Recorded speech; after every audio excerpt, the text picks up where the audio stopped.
Tama ba ang mga kwentong ikinukwento ng Israel sa sarili nito? Ngayon, tatalakayin natin ang Paskwa, ekonomiya, militar, batas, at batayang salaysay ng pag-iral bilang Hudyo-Israeli.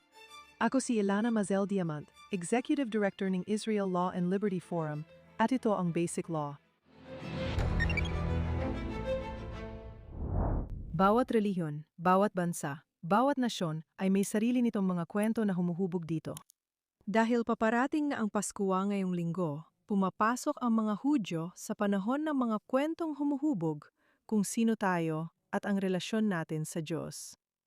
Alam ng mga nakakakilala sa kalendaryong Hudyo na ang Paskwa ang unang pista na ipinagdiriwang pagkatapos ng bagong taon ng mga Hudyo sa unang araw ng Nisan, isa sa 4 na bagong taon sa kalendaryong Hudyo, kung saan ang Rosh Hashanah ang pinakakilala. Ngayon, hindi ito katulad ng lumang biro tungkol sa isang Hudyo na na-stranded sa isang desyertong isla at nagtayo ng 2 sinagoga at nang siya ay sa wakas ay nasagip, tinanong siya ng mga sumagip sa kanya, bakit 2 sinagoga para sa isang tao lang?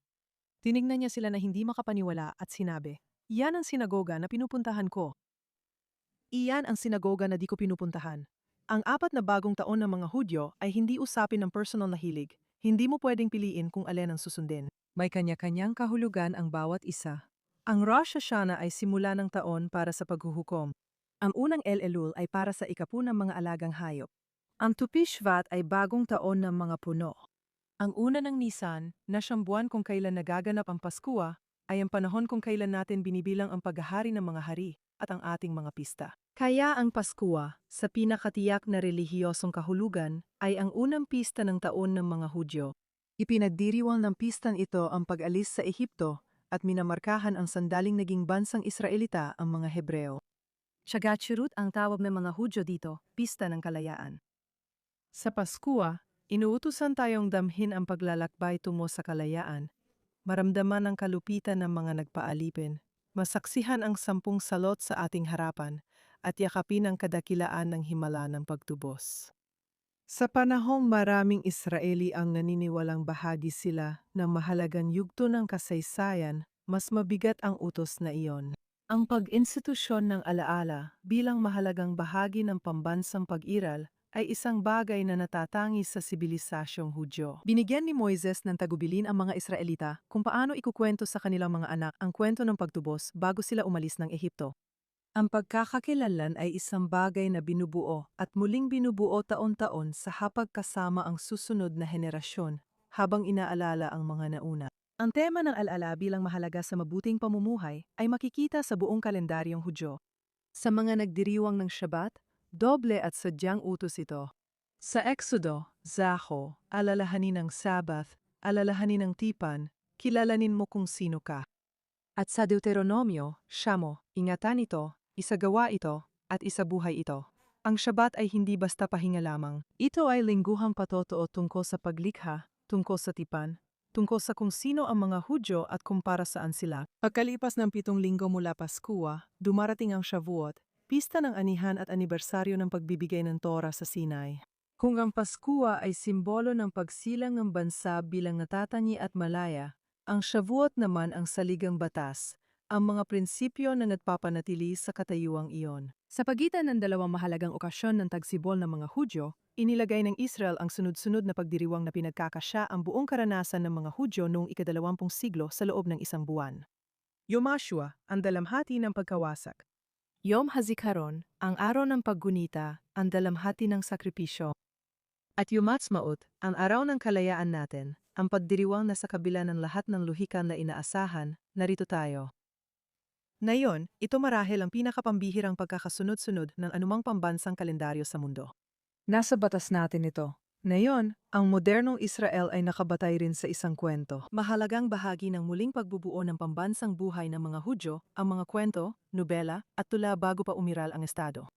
Inilatala ni Herzl ang Old New Land, noong 1902.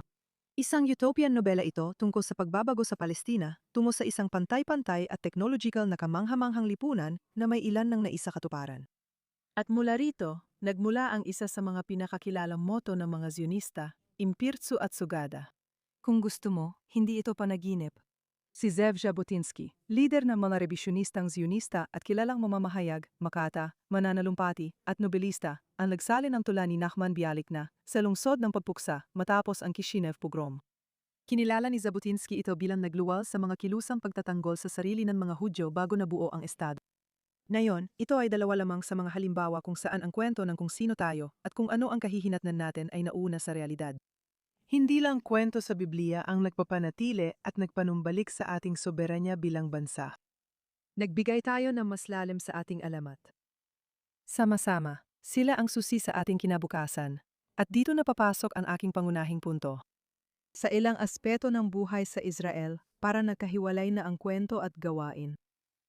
Hindi tayo nandito para magturuan ng sisi dahil hindi yan makakatulong, pero kailangan nating ibalik ang ugali, pulisiya, at pamamalakad ng mga institusyon sa pagkakatugma sa mga kwento na sinasabi nating pinaniniwalaan natin tungkol sa ating sarili. Tingnan natin ang ekonomiya. Kahanga-hanga talaga ang kwento ng inobasyon ng Israel. Ang high-tech na yon ay bumubuo ng halos 18% ng GDP ng Israel at halos kalahati ng lahat ng export ng Israel.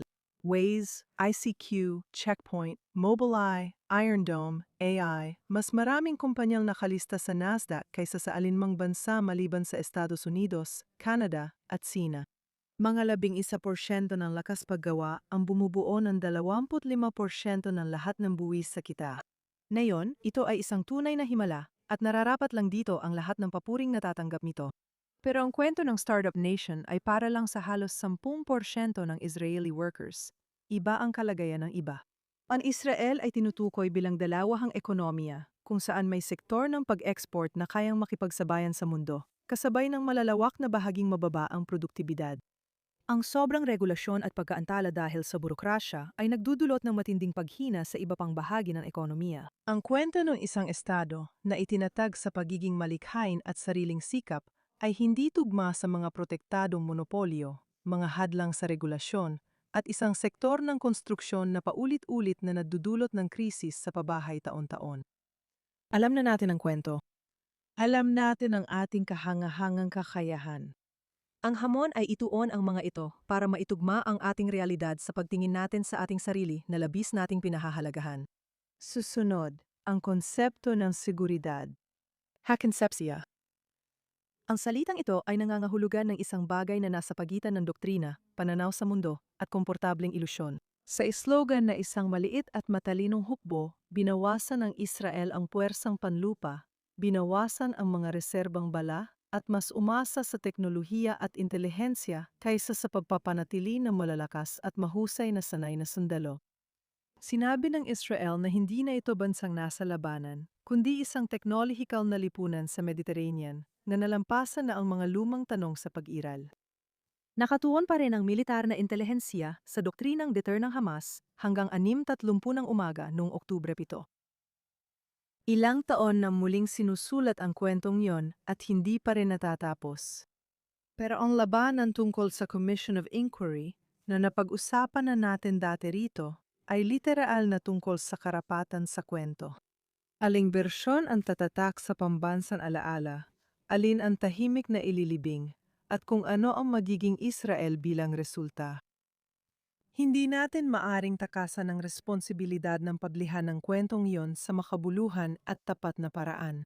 At sa huli, sandali lang, pag-usapan naman natin ang tungkol sa batas. Para sa bansang walang konstitusyon, nakabuo ang Israel ng kahangahangang doktrina, kontrobersya, at tunggalian sa mga institusyon. Ginamit ang rule of law bilang sandata na sumira sa dapat nitong protektahan. Ginamit ito ng mga korte upang bigyang katwiran ang pagpapalawak ng kapangyarihan ng hudikatura na hindi naman ipinasa ng batas. Ginamit ng mga politiko ang reaksyon para umiwas sa pananagutan sa paggawa ng batas. Ipinagmamalaki natin ang pamamayani ng batas, pero tila hindi malinaw kung sino ang namumuno at ano ang batas sa maraming usapin. Hindi ito tugma, at hindi ito kung sino tayo. Tayo ay humaharap sa hamon at inuuna ang kapakanan na nakararami kaysa sarili. Maaring tanungin ng iba ang paraan ko dito, dahil baka hindi pag-akma sa kwento ang issue, kundi kung ano talaga ang kwento. Magkatugma ba o magkasalungat ang pagpapahalagang Hudyo at demokratiko? Dapat ba tayong umasa sa makapangyarihang hukuman upang protektahan ang mga pamantayan kahit walang konstitusyon o sa representatibong demokrasya? O may konstitusyon man o wala? Totoong mga tanong, ito at hindi ko binabaliwala. Sa katunayan, inilalaan ko ang karera ko sa pagpapalago ng diskusyon dito. Ngayon, mas pipiliin kong ipagpaliban muna ang mga labang iyon sa ibang episode. At kumpiyansa ako na kung gagawin natin ang mga diskusyong ito na may mabuting hangarin at intelektual na katapatan, makakarating tayo sa isang maayos na pagkakasund o kahit man lang sa isang paraan para umusad. Mahalaga ngayon na tayo ay isang bayan na matagal na nakikipabuno sa mga batas na banal, rabiniko at pangkomunidad. Ngunit maigsi pa ang ating kasaysayan sa pagtatatag ng sibil na estado. Maaga pa tayo sa proyekto, hindi pa huli. Ang kaguluhan ay nagpapakita marami pang dapat gawin. At ang pagkakahanay ang hamon natin. Bago ako magtapos, may mahalagang ebidensya tayong dapat panghawakan. Ayon sa Jewish People Policy Institute, matapos ang Oktubre 7 sa mga wala pang 25, ang henerasyon ng mga sundalo, isa sa bawat 3 ay mas sumusunod na yon sa tradisyon kumpara dati. 1/3 ng mga kabataang Hudyo sa Israel ang nagsasabing mas madalas silang nagdarasal ngayon. May gumalaw sa lipunan Israeli na hindi gawa ng gobyerno o utos ng mga rabay. At hindi lang yon. Ang Israel ay nasa ikawalong pwesto noong 2020. World Happiness Report sa gitna ng 2.5 taong digmaan sa maraming harapan. Ayon sa mga mananaliksik, ang ranggo ay nagpapakita ng mas malalalim na estruktura ng kalusugan ng lipunan kaysa sa kasalukuyang kaguluhan, at iyon ang mahalaga. Ang Israel din ang may pinakamataas na fertility rate sa mga mauunlad na bansa. 2.7 na anak bawat babae, halos doble ng average ng OECD. Kung ang lipunang may crisis ay patuloy na nagpapasya magkaanak, ipinapakita nito ang tiwala sa hinaharap. At ang lahat na ito ay nagpapakita na matatag ang pundasyong kwento ng Israel. Kapag sinusubok ang mga Israeli, kumakapit sila sa pagkahudyo, panalangin, wika ng tipan, alaala, at nagtutulungan para sa isa't isa at sa susunod na henerasyon. Ang kaluluwa ng bansang ito ay hindi ang problema. Ang tanong lang ay kung binubuo ba natin at paano binubuo ang mga institusyong karapat-dapat dito. At iyan ang gawain ng pag-aakma, hindi lang sa kahit anong kwento, kundi sa pinakamahuhusay na kwento na meron tayo. Mga kwentong tungkol sa kung sino tayo kapag nasa pinakamainam tayo at sa buong potensyal na maaari pa nating maging. May obligasyon tayong yakapin ang mga kwentong iyon at gumawa ng mga hakbang na tumutugma sa mga ito sa paraan ng ating pamumuno, sa ating pagbuo, sa ating pakikipagtalo, at sa paraan ng ating pakikitungo sa isa't isa.